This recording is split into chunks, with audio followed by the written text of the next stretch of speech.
Hey there, everybody. Chris Franks with TexasWest Capital. I've got the boys, Andrew and Tillman, waiting in the wings. And I'm looking at Tillman right now, and he looks like he was just out there lumberjacking in the snow. So you guys can ask him all about that. But anyway, make sure that you hit the thumbs up, the like button, follow us. You can follow me at TXWest Capital, Andrew at AP_abacus. And Tillman at Texas OL61, all on X there, Twitter, whatever you want to call it. And if you happen to find us elsewhere, I'm pretty available elsewhere, but on these two guys, if you find them anywhere else, be sure and follow them there and kind of let them know that you're following them from Beards in Bitcoin. Today, man, I think we got some great stuff to talk about today. One of the big things is everybody's talking about low Bitcoin network activity. They're talking about low OTC Bitcoin desk supply, low exchange supply. And I'm going to let you know what that means historically. And I'm sure you won't be surprised, but we'll actually spell it out for you here. As well as, man, oh man, getting 24-hour trading with Schwab. And something else that just hit the wire, I think Andrew said about 2 hours ago, which is the NYSE opening up a hub in Dallas, Texas. And if y'all have been following us, we've talked about the TXSE, the Texas Stock Exchange that's trying to open there in Dallas as well, going to be a 24-hour exchange. So we got lots of stuff to talk with y'all about. Hopefully you guys are excited about this. Let me bring up Andrew and Tillman here, and I will have to apologize. My voice is kind of not really there so much, but I have been sick since Friday evening. Basically, I have done nothing but sleep for the last 4 days. And surprisingly, I'm still worn out today. Huh. So, it is what it is, but it's good to see you guys. I've got Andrew and the lumberjack here. I actually was out snow blowing the driveway. So yeah. See, look at that. See, that's where he was. He was out there doing man work, Just like a man out there doing man work in his Louis Vuitton cap. Okay. Yeah, that's what he's out there doing. Well, right? When you got the money, he's helping people stay in business. Yeah. Yeah. It's good. Listen, I was out there riding a tractor, so it wasn't too hard to work, but I do enjoy it. It's very therapeutic. We got a lot of snow last night. I'll say that. So, well, let us know when you get a snowcat out there, because you upgrade from the tractor to the snowcat, and then we'll know you've really made it.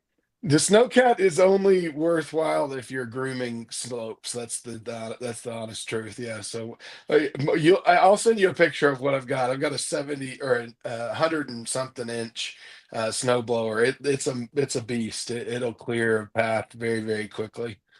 Nice. Yeah. Well, hey, listen, guys. It's good as always to be back here every week with y'all. It's so much enjoyable time, really, for me. Because I spend all week talking about price action, and I talk to traders, whatever. And for this hour, I get to focus on, Bitcoin itself and what it really means and the possibilities into the future, which is really a great detour for me from what I do all day long. So hopefully you guys enjoyed as much. But the first thing I want to talk about here was, as I kind of mentioned in the opening, is that, we've been talking about the exchanges, everybody's been, oh my God, there's low Bitcoin on the exchanges. Now they're mentioning low Bitcoin on the OTC desks. Geez, go figure. How much of that is Saylor himself buying, I think he just did this last week. Again, I've been out, haven't really followed much of anything, but I think I saw something like a 700 million this last weekend. Yeah, it's close to 740 million or so. Yeah, that's what he did this week. Yeah. So, I think we're all in agreement. We've said this before. He's on his way to, being like a bank, right? Like strategy is like this, this, I can't remember in marketing what they call it, but it's like the brand between where the starting brand and the ending brand. And, and we kind of talked about this idea of what the hell is he going to do with all that Bitcoin? Well, he sees this as, he's Henry Ford. and it's about how many cars can he put on the road. And as a bank, that's limited by how much Bitcoin you own, as a Bitcoin bank specifically. So, every one of his tweets reiterates the same message, which is I'm obsessed with owning more and more Bitcoin. And the only way I've thought about that, and it bothered me from an investment thesis perspective, because we talk a lot about not being emotional. He's highly emotional. And so, the question is like, it depends on what you're aiming for. If you're a bank and you need to acquire more Bitcoin than any other company out there or any other entity out there, so that you can be the largest Bitcoin bank, and to your point, claim the market share that goes along with that. I think that that thesis and that aggressive buying makes total sense. I think if you're betting on Bitcoin going up forever at what the clip that we saw this last year, I think it's a bad thesis, right? I don't think Yeah. that's, if you're chasing price and buying the way he's buying, you're going to get wrecked. If you're wanting to be a Bitcoin bank and you're buying the way he's buying, and you're leveraging stock certificates or paper to do it, then it's a genius plan, right? Yeah, yeah. And so when we look at that now, we say, okay, well, the exchanges are, low with their Bitcoin supply. We say, okay, the OTC desks now are getting low. I mean, they're like 100 and I don't know what it was, like 140,000, 149,000, something like that the last time I looked, which is really low. They hang up, 500, 700, 800,000 Bitcoin. And so you have that. And then on top of that, I just saw something talking about Bitcoin network activity was at a low, like at a really just a lull. And so what does this mean historically, guys? Well, Tyler, the show said these metrics happening together, historically mean that price is about to rise. And not just rise, but like rise pretty rapidly.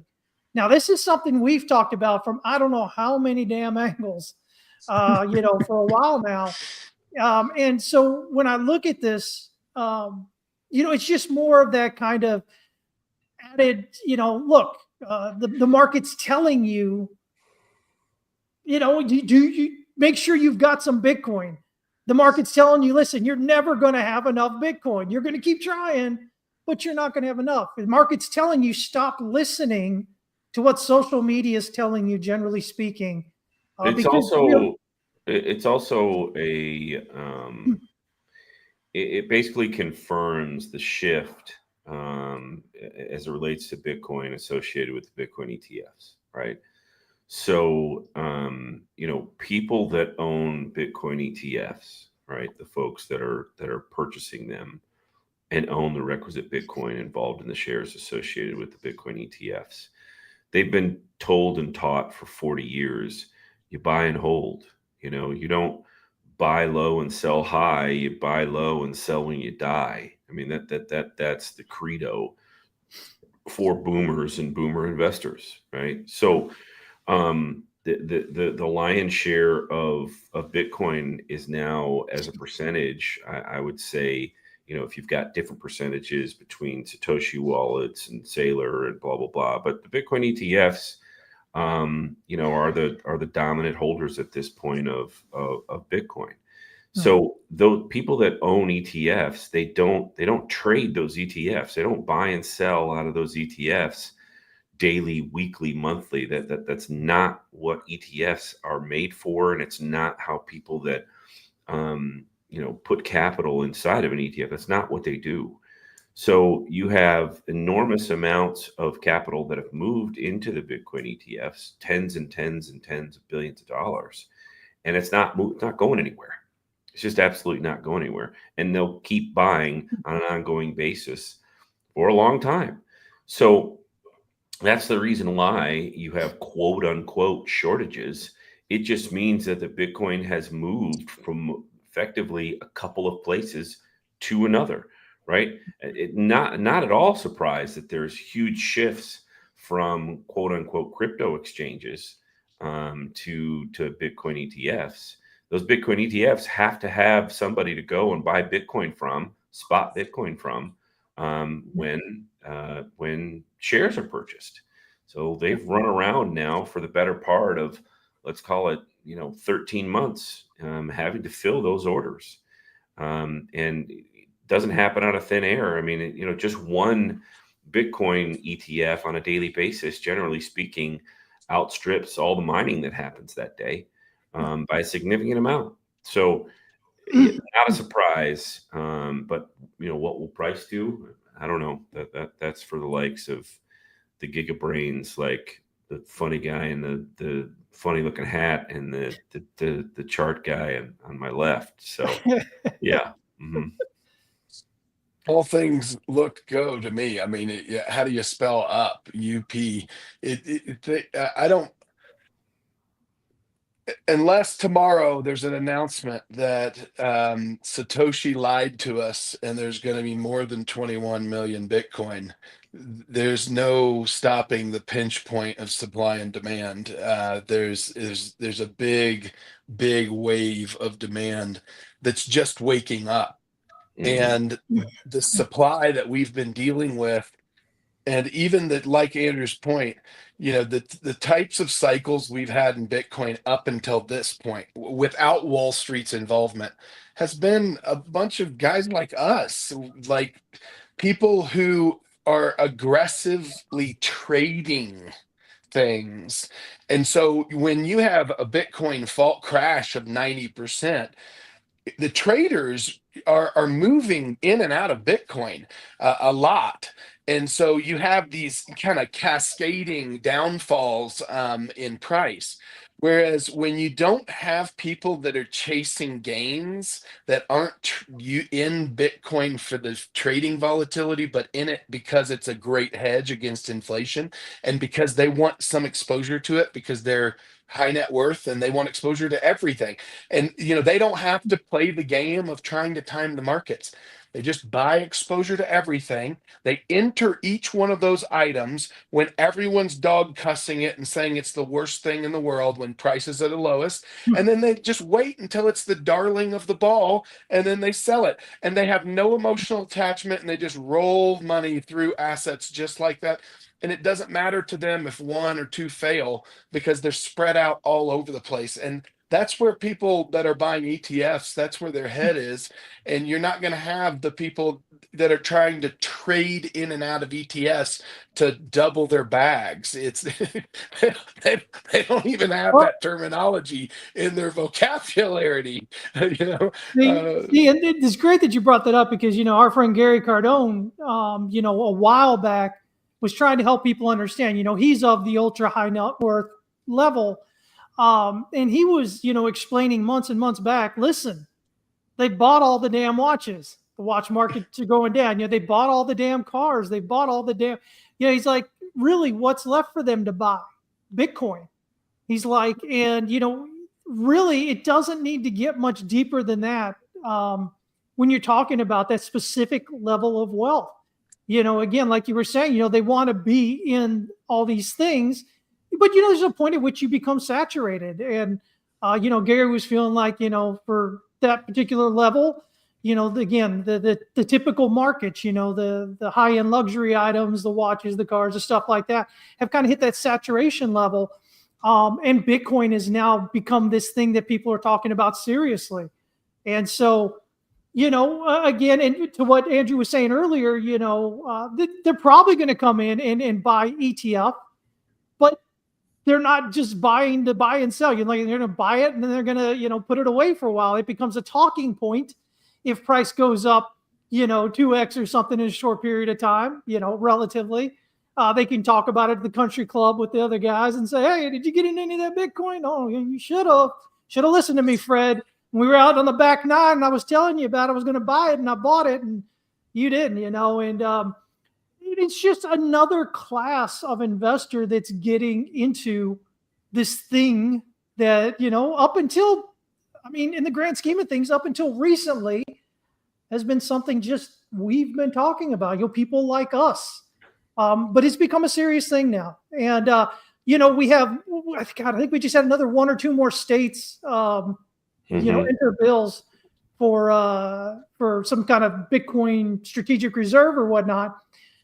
Are any of these going to, actually make it to a vote? And if so, are they actually going to pass? I don't know.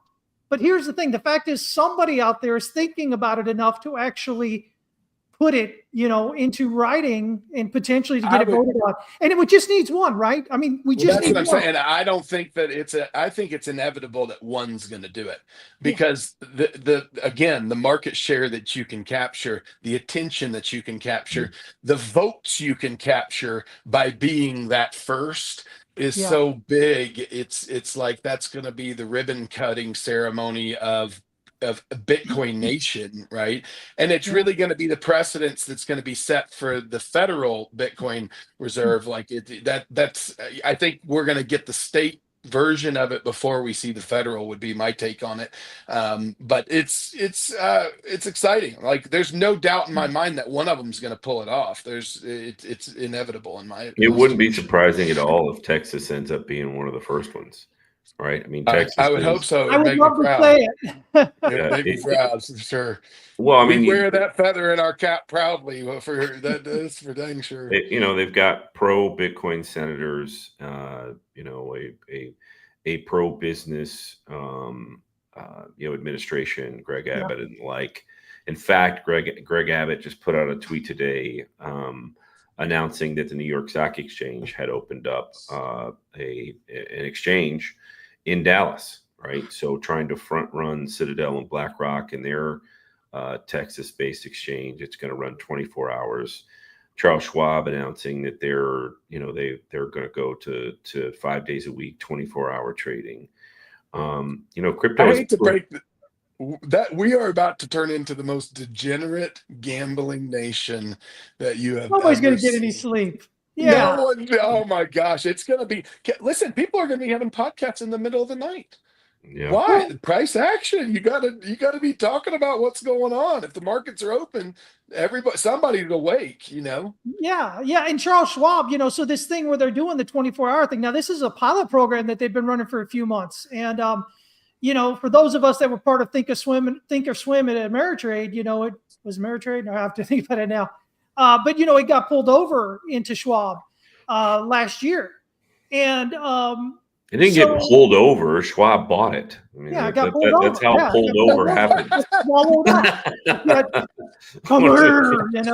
A new version of a merger and acquisition. Hey, we're going to do a pullover. We're looking at some pullover opportunities here this year. Hey, as my granddad used to say, I'll sign any contract if I can control the terms. So we can call it a pullover. That's fine with me.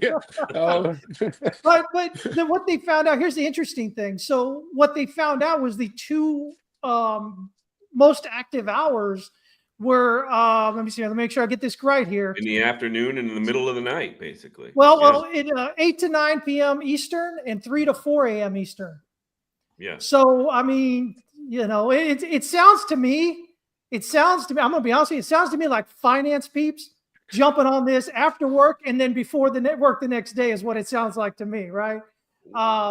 You'd be surprised that 3 to 4 time frame on the West Coast is 12 to 1, right? Oh, so it's true. That could be 18 to 21-year-olds goofing off, trade stocks and doing whatever. But it's going to be interesting to see. It's going to be interesting to see what is the most popular, like what has the most volume during the overnight hours, and how does that volume compare to previous overnight sessions, like in the futures market? Is it a lot more? Is it bringing more people in? These are all things that create inefficiencies in the market at first because there's growing pains, and inefficiencies in the market are where opportunities lie. So, there's going to be a lot of opportunity to make money as these new markets open 24/7, because I would venture to guess that the volume is going to be pretty light in the beginning. And even if it comes out as a major surge, because of the hype, it's going to die off pretty quickly because most people they get enough of it during the day. During overnight. I mean, it's going to be a special breed of person that wants to stay up and trade those overnight Crypto sessions. DJs right now are going, what do you mean enough of it in the day, man? We're up here. Get any more of that coffee, man. Get any more of that caffeine. I heard they got caffeine suppositories now because, dude, I need to trade at 2 a.m. I burned out that candle 10 years ago. When I ran crypto to where I had the alerts next to my bed for 5+ years. I was up all. It's for the birds, man. It's not a way to live. It's horrible. It does make me think that being part of and running an algorithmic automation company might be of interest. You know, I wish I knew somebody that did that. I mean, it does seem like that would be of interest, you know, on a necessity is the mother of invention. That's literally. The origin story of Arch Public now. Yeah, that's right. Tillman's pain. Tillman's pain. Yeah, these comments are hilarious, by the way. They're all on you, man. They're all on you, man. But you know, so yeah, I mean, so the cool thing about it, like Roy Peters here saying, midnight was my shift end. 1 a.m. AST was always busy. So you know, I mean, it offers opportunity. You know, for those who may not be able to trade, you know, during what we normally consider as normal hours, we got day jobs and whatnot. But again, you know, I think what you have to do though, if you're trading, is you have to remember, I don't think it's ever going to be anywhere near the same volatility level, the volume level is what you're going to get during our traditional hours, right? You never know. You never know where it goes, right? I mean, there was a time in crypto where the Asian markets was where all the action was at. That's where all the volume came from. That's where all the price action came from. And you know, that was a reality. So you just don't know how things are going to evolve. And well, that's a great question, Andrew. I think the question you just brought up is like very pertinent. Who gets to be involved in these markets? The fact that they're tokenized, does that mean it's a global market? Because tokenization's global, and anyone that has the token could engage and interact. If that's the case, then you're right. We may see incredible volume in the overnight, because if another country can take possession or control of our markets while we're sleeping, that's an opportunity too good to pass up, in my opinion. I think that will definitely happen.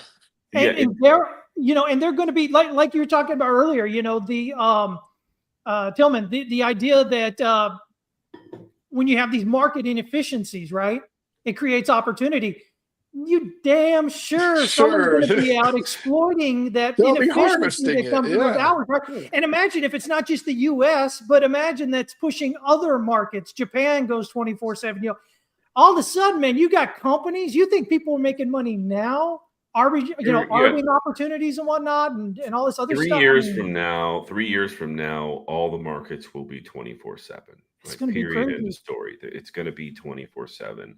And it's going to be because competition will make it so. Here's the other thing, right? At some point, Wall Street will realize that there is another generation of, you know, degenerates that want to trade and have found an interest in trading in crypto and in the meme world that never turns off, and they're going to want to tap into that.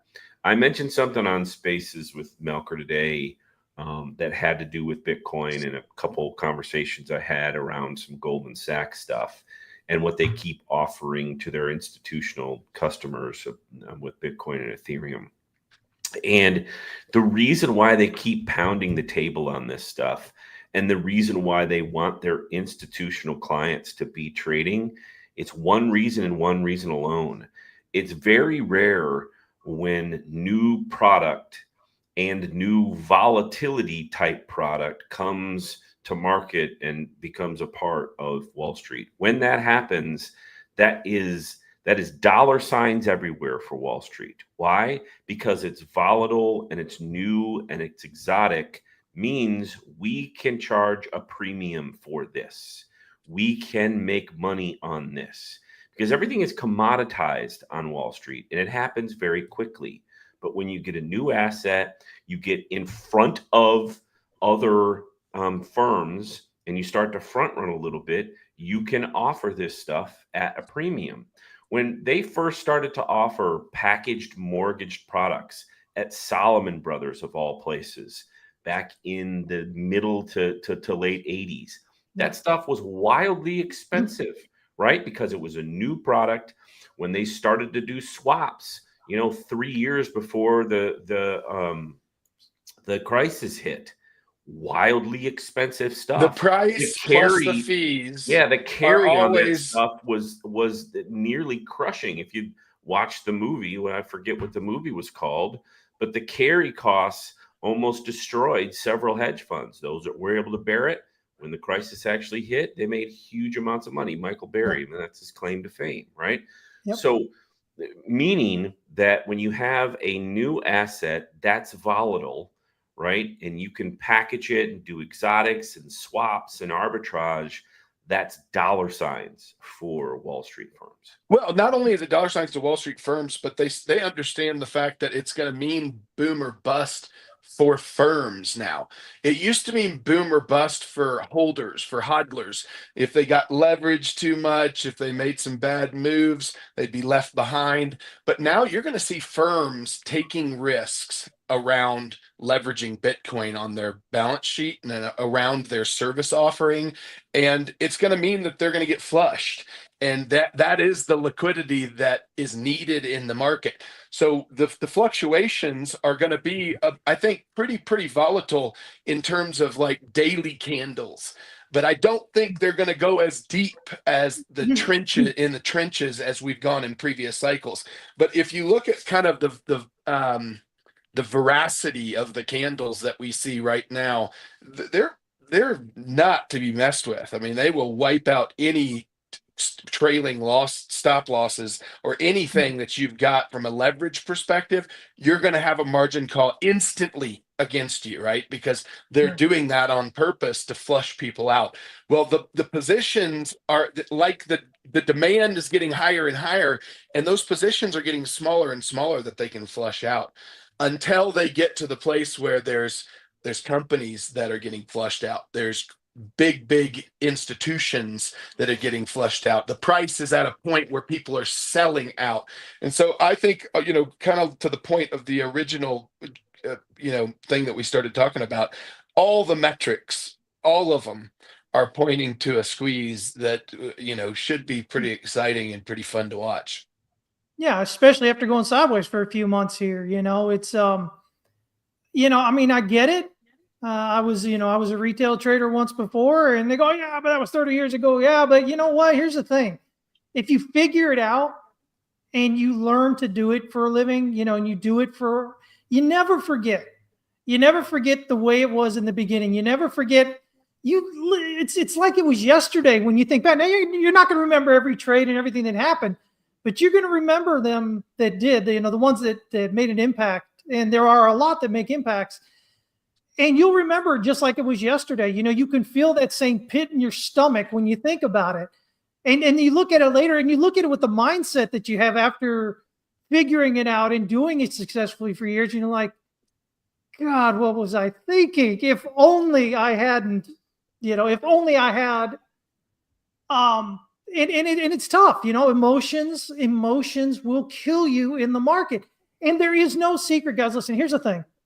You're not, whether you're trading, whether you're investing, whatever, however your involvement in the market, the goal is not to remove your emotions. You'll never get rid of them.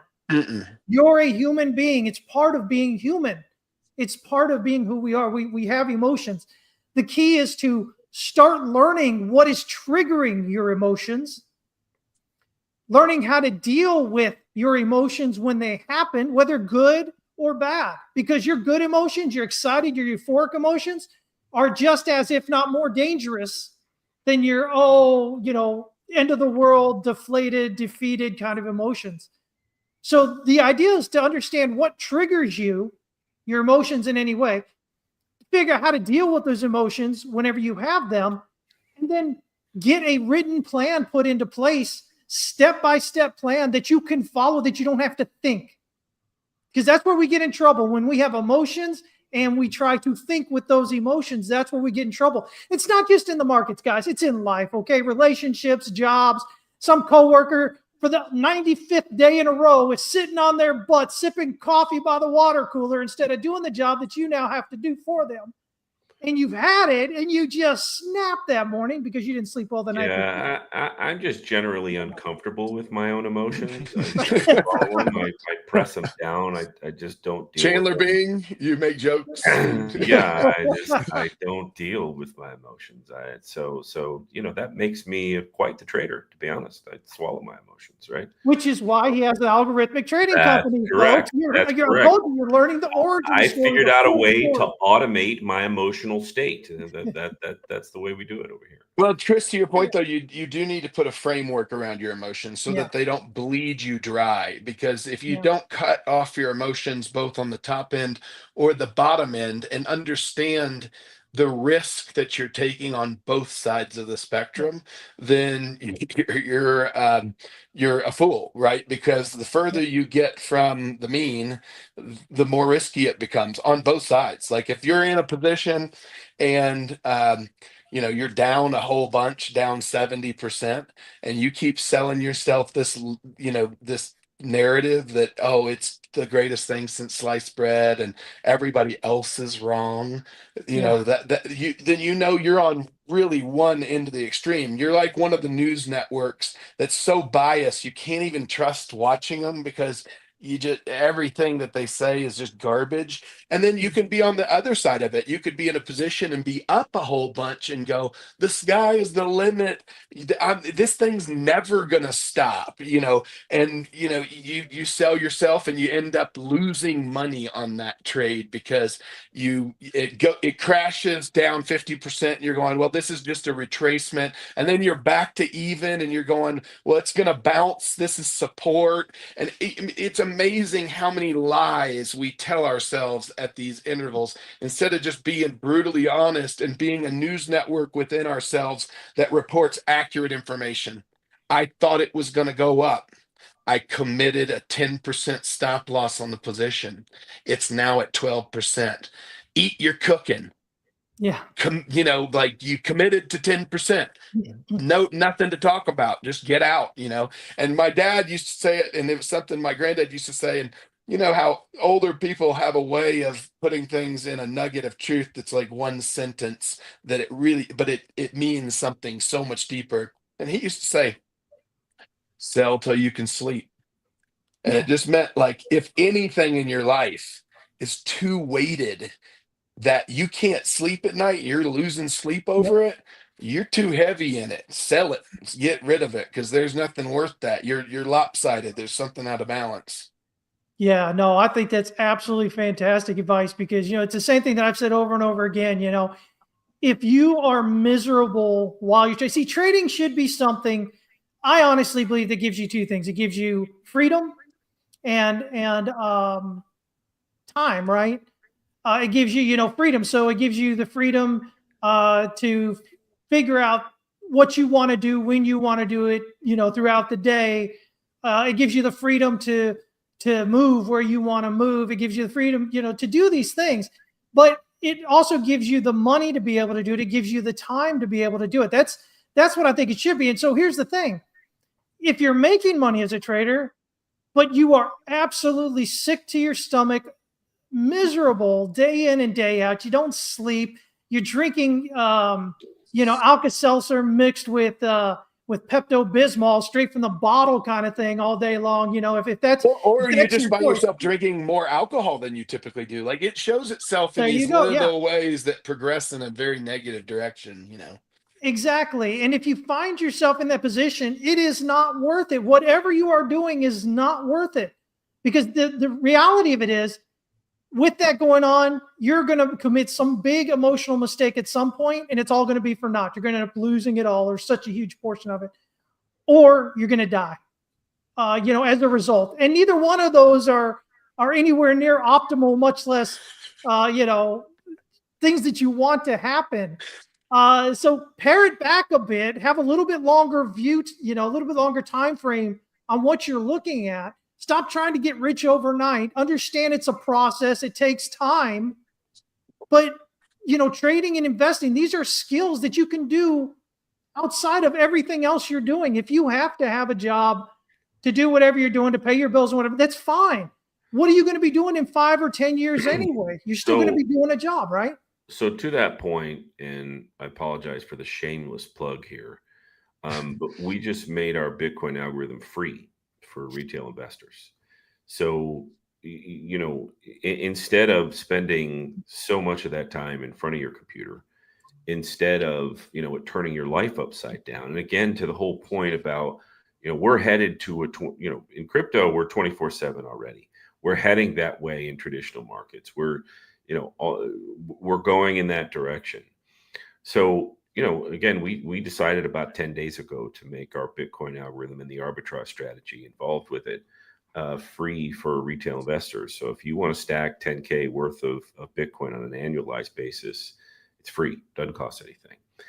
And so, in my mind, when you're trying to offload things in your life, right? And that's a part of the ethos of Bitcoin, by the way.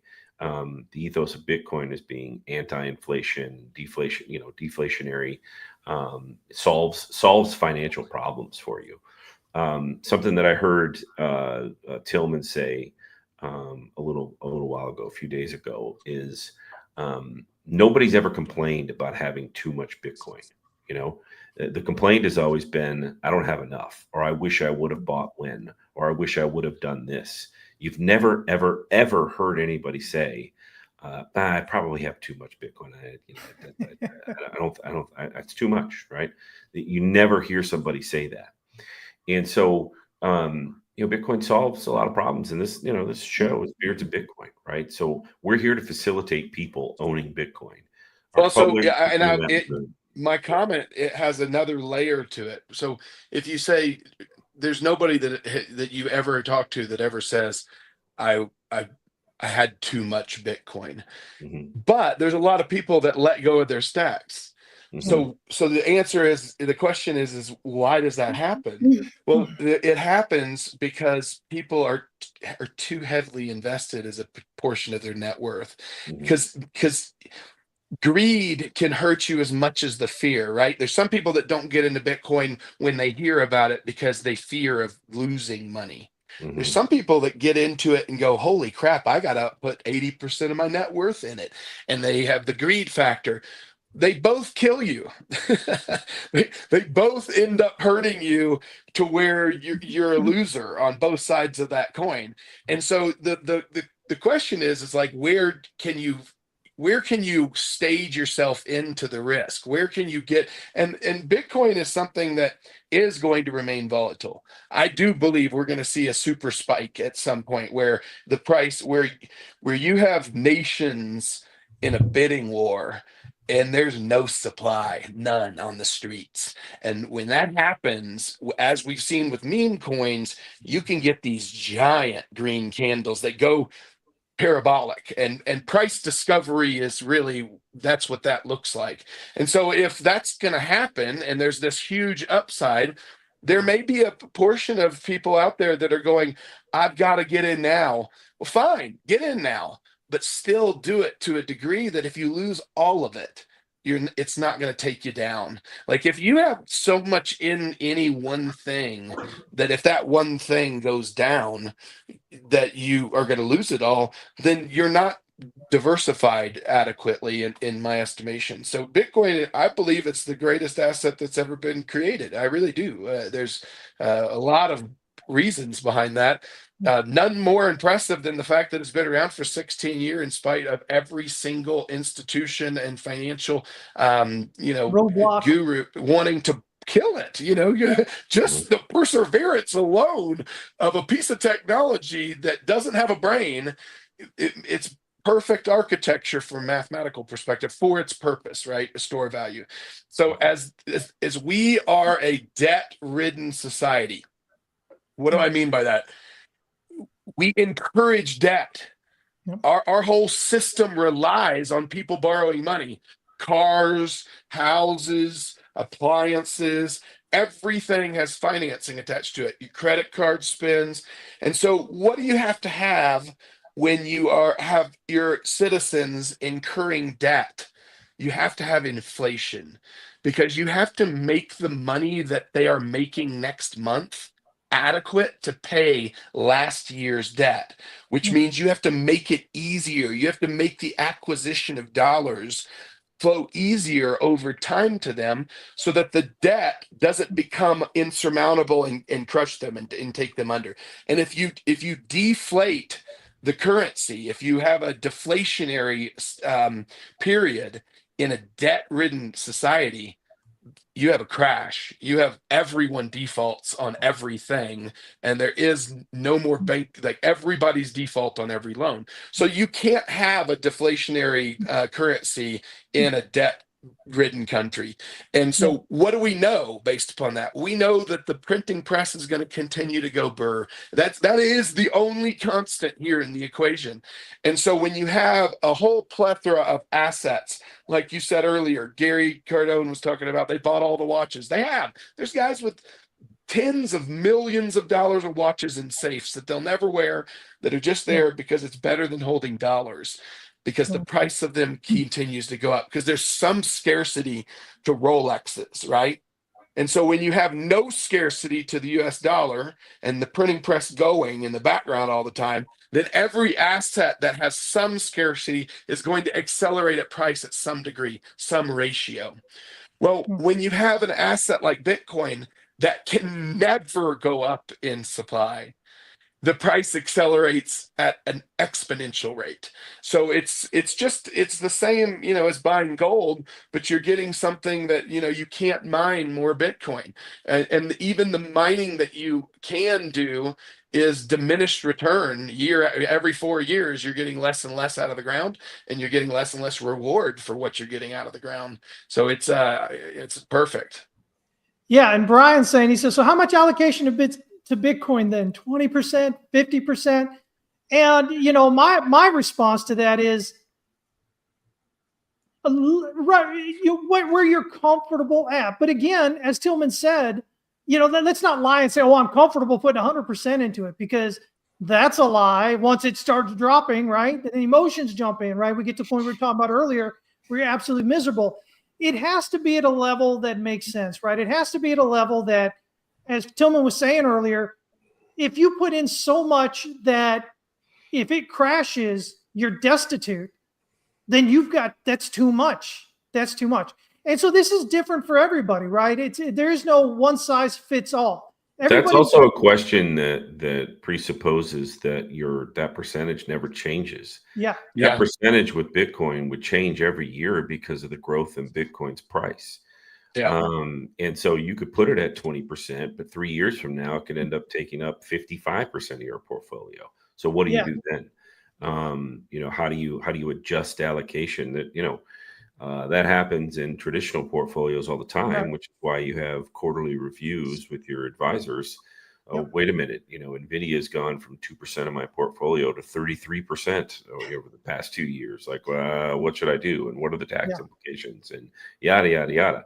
So, it's a question that has, broad areas, ways to discuss it, because you could start at 20%, but if Bitcoin goes to $275,000, over the next 9 months, that's no longer 20%. Probably, it's probably a much, much bigger chunk of well, and if you look, I look at it like, okay, what is the riskiest way to enter? The riskiest way to enter is with savings, with emergency funds, with things that aren't used for investment purposes. So you first draw the line, in my estimation. This is not investment advice, by the way. This is just my own personal experience. So you draw the line above the watermark. Like, what do I need from an emergency fund perspective, from a debt perspective, like my income? And once you get the excess, once you understand what that net excess, your savings capacity looks like, then you say, okay, what percentage of that savings capacity do I want to put into Bitcoin? And that would be, something that would be a monthly, type thing. And that would accrue value very, very quickly. And that would be an excellent way to prove the concept to yourself. The next level of risk would be to say, okay, well, I've got a bunch of real world assets that are depreciatory. I own a boat that we only use once a year. I own a golf cart that sits in the garage that no one drives. I own 3 cars and we only need 2 cars. Those are all things that have an infinite supply. They're going to make more cars. They're going to make more golf carts. So swapping the value in depreciatory, unlimited supply assets to essentially a static asset like Bitcoin, I think is a no-brainer. Like, you should then go to that level of commitment. And then if you get to that level of commitment and you want to go further into that, then you start talking about putting, your borrowing and doing things that are more aggressive. I wouldn't recommend that third tier for 95+% of people out there, because that's where the most risk lies. Because if you go do odd jobs and you go sell your boat and turn it into Bitcoin and Bitcoin crashes, you're still okay, because that boat wasn't the difference between you making it or not. You know what I'm saying? And so look at the dollars and ask yourself, how much risk is attached to me losing these dollars? And that's where you start in my estimation. Yeah. And I mean, and see, that's the thing when we're looking at, right? I think that brings about really the bigger point, which is this lack of financial education, right? People kind of mention it, but what does it really mean? And this is what it means. People are going to come in and go, okay, so what, how much should I allocate to Bitcoin, without realizing that is such a small part of such a much bigger understanding and question, right? It has to do with, well, what's your portfolio look like? Well, what's a portfolio? What should my portfolio look like? Well, what are your goals? What do you mean goals? I want money, but it's when we're talking about investing, guys, and we're talking about, creating a future, financially, or financially solidifying a future for yourself and your family and maybe, your grandkids and so on, you really have to take the time to educate yourself on this. It's so much more than we could ever get into on multiple 1-hour shows. But you have to go in there and you have to start with, first of all, the same thing I tell all traders, which is understand who you are as a trader or investor. What is your current wealth position? Wealth, not finance, not finances, wealth. Where do you sit with your wealth? Is it $0? Is it $10? Is it 100,000? Whatever. What is your current financial position? How much money do you, or excess money do you have coming in every month beyond all your bills and whatnot? This is what Tillman was talking about. That's your investable portion. You're not, if you're making $100,000 a year, folks, and your bills are, $100,000 a year, guess what? You have no excess investable income. You're going to go out on a Saturday and mow some damn lawns or something to make some money. Or go sell some assets that are depreciatory. Or sell assets, exactly, that are sitting there depreciating on you. And of course, none of this is straight up financial advice, guys, right? These are points that we use in our frameworks when we're trying to figure out, okay, well, what are we looking to allocate? How should we be smart about allocating? The problem is people just dive in like they do everything else without really thinking about it. And that's when they get in trouble. I didn't know we were doing a podcast with Dave Ramsey in a funny hat today. Okay? I didn't know that's what we were doing.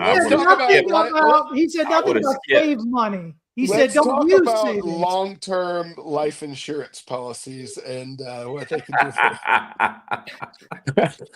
do. Hey, let me tell you something. Dave Ramsey, that was tough, man. That was tough, Tillman. I feel for you, buddy. I can't believe we went that way with you, man. Well, it's funny because it's the opposite, okay? Compared to Dave Ramsey, I'm a meme coin junkie. So, Fib said, why do we assume inflation is necessary instead of designing an economy that thrives on deflation?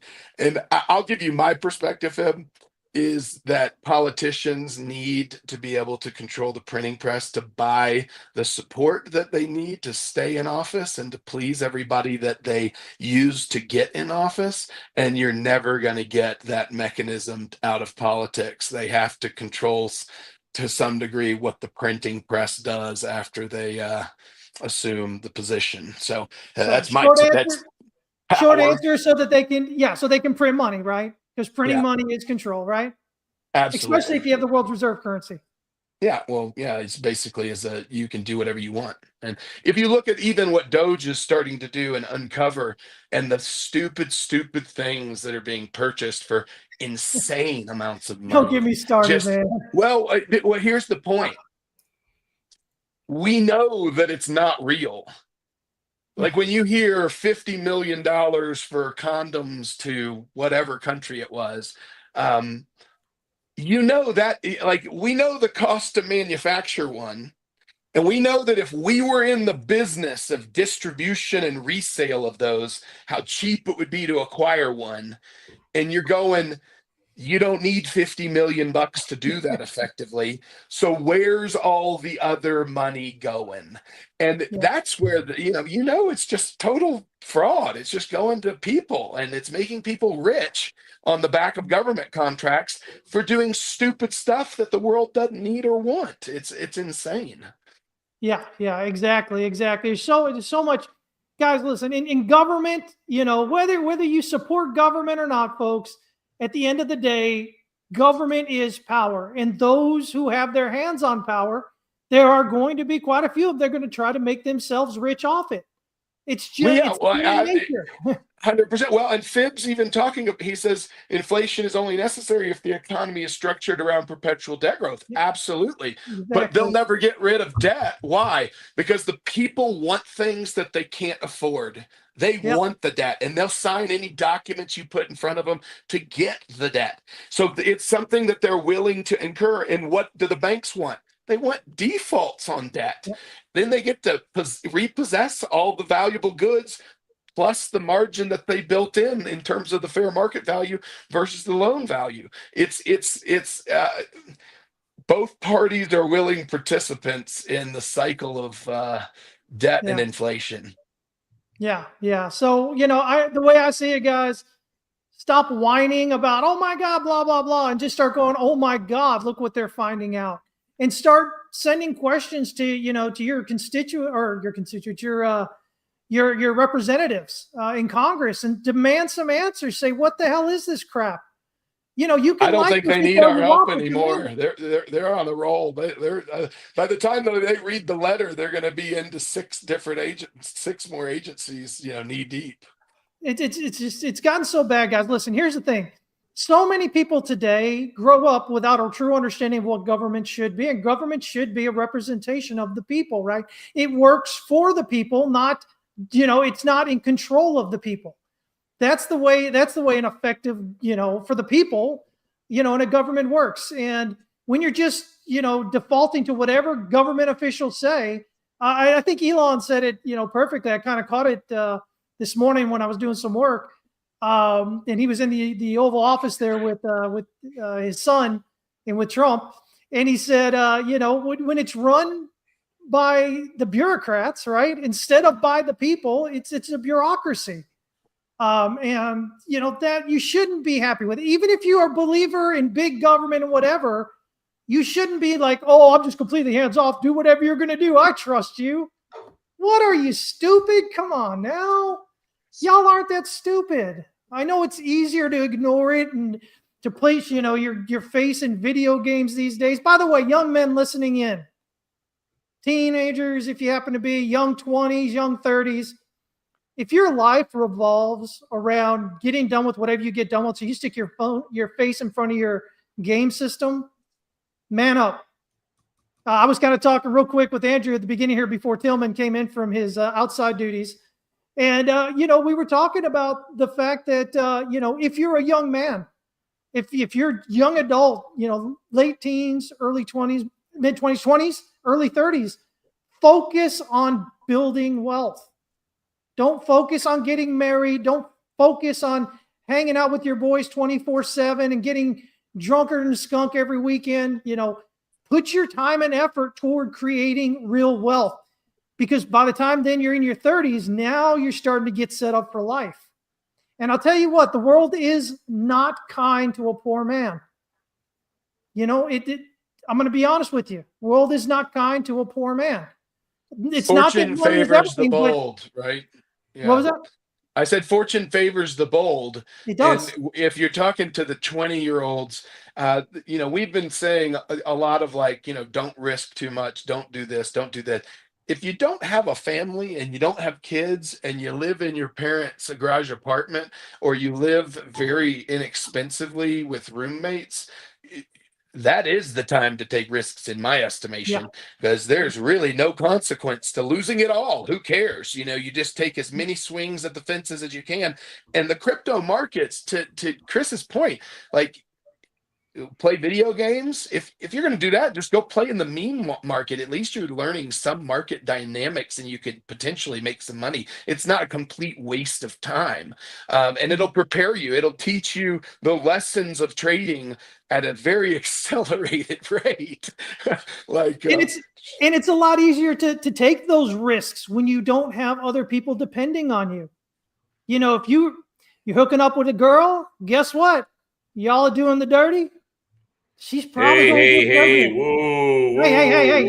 They need to hear this. They need to hear this. Are you saying doing the We need dirty to is hear buying this, all right? meme coins? We don't need to say buying meme But coins is listen, doing guys, the here's the dirty. thing. I mean, we're learning Listen, lessons odds here, are but let's not it's go not gonna too be you far on anymore. what we can and can't do here from a societal standpoint. Listen, I'm not going to sign I off wanna on tell you. everything here. Listen, I want to tell you, it's tough. It is tough. Both of these guys will tell you it is tougher to take risks, especially the kind of risks that can really lead you to wealth, growth of wealth and whatnot in a shorter period of time.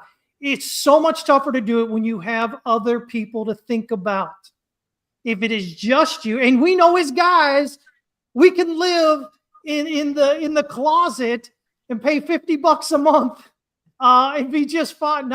See, Andrew's got to go all weird with this all the time. I was thinking the janitor's talking about closet. on today's Andrew's got different closets he needs to think about. But okay.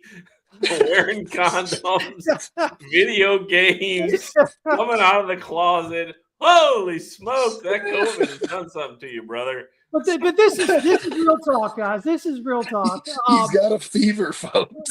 Yeah. He's got. These guys are clowning with me a bit. They'll tell you 100% it's true, and because we've all been there, we've all been young men, and we've all lived those very frugal. You got to pull up that comment. Talk about a hump day for the ages. That hits it right there. You got to pull that one up. Well done. There we go. There, hump day for the ages. Well done. But hey, listen. The goal is and I especially prefer to talk to younger men who are just getting started in life, because I wasn't taught the things that I know today. I was taught none of this. I was taught, listen, you get out there, you get good grades, you get a college degree, you go work for somebody, and you make a good living. That's what I was taught. We all know that's, for the most part, a bunch of BS. Had I been taught the things I know today at that young age, I'm not complaining about where I'm at today. I'm in a great place, but man, oh man, I would have gotten there a lot quicker, and I'd be a lot further ahead at this point. The principle that young men need to flip on in their mind, and even old men, is that there's two ways to live in this world: to exchange time for money, or exchange money for more money. And the second version of that life frees up all of your time. Yes. And that is the most valuable transition or transaction you can make. If you don't make any more money trading than what you need to pay the bills and free up all your time to work on other things that can make money, put it into your family life, put it into other philanthropic endeavors. Like, your time to you is the most valuable thing you got. Why? Absolutely. Because it's diminishing every single day. The sand is dropping out of the hourglass. And so, looking at money and asking yourself, with everything that you do, is this getting me towards money, making me money, or is this just a continuation of giving my time up for that money?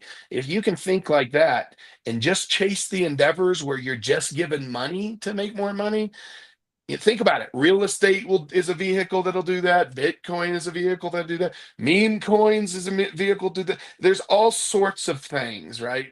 Now I've got to stop you real quick here, man, because I agree with you. Except I've heard you say meme coins like 2 or 3 times in the last like 4 minutes. Is there something you'd like to tell us? My kids, I'm using the meme coin market. My kids have been attracted to the meme coin market.